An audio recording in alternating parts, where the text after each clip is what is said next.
अखोई intellectual property rights से तसेंगना हारगदी अखोईदा अनौबा पोटी नते अखोईना मसीबु थिजन हुंजन बिदबा अखोईना याम काहेना मसीदा importance बिदबगी वा खक्तनी मसी यामना कुइरे लैबा अदु मणिपुरदा अखोईना ngasi ngarang अखोईना पंकुई कुइदना अखोईना यामना नौना थोकपै वानी तसेंगना हारगदी याम मरु ओइबा ngasiगी अखोईगी ग्लोबलाइजेशन मतमना चौखलकपा लमजेन तानरकपना अमगी प्रोडक्ट ना हेना फै आइगी प्रोडक्ट सिना हेना फैना मार्केट सिदैजा पब्लिक मयाम से कैप्चर तौरकांदा हेना प्रॉफिट ताननबा सेंदान लंबीगी लांथेंग सिदैजा चौबा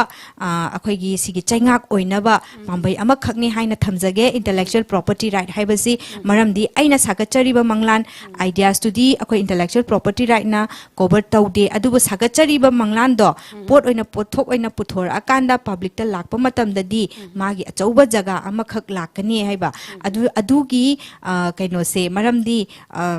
आई पोटो अना कनागुबा मद हेक खंगनखिबा मतमदा लीक ओइखिबा मतमदने अहिंग अमदा खंगौरोएबा मदु लिसिंग लिसिंग कया अमा मपु मयाम अमा थोगलकनी एबा अदु मरमदी इन्वेंशन हाइबसिदसु पैसा चंग्रबा पोटनी अवाबा पोट अमा खंगनी शेप अमा पीबा हाइबसिसु अवाबा अमनी अराइबा नत्ते शेप अमा अदगी मागी कलर कॉम्बिनेशन पीरिबा अदई पोथोक अमा थारकांदा महाउ लैना पुथोरइबा अदगी अखोगी इसै नोंमागी मागी साथेक मागी मियेंग खोंगथांग को जगोइदुदा तारइबा तान पुनमक ड्रामा अदई डायलॉग मोइना सीजनai पोसे अचंबा अमा भौनते अदुना अखोई मियोइबा अखोइना खंगदवसे अखोइना मसी कॉपी तौबसे मसी आइन यादे मरमदी को मजु कनागुंबा अमगी मपु ओइना लेरंबा तारगदी सुक्सोय सोइना अखोई दंदी फंगनी हाइबसे मसी अखोइना खंगजन मिनसी अदुगा इंटेलेक्चुअल हाइ तारगदी ngसाइगी अखोइना मखोइबु हेन्ना एनकरेज तौबिरकांदा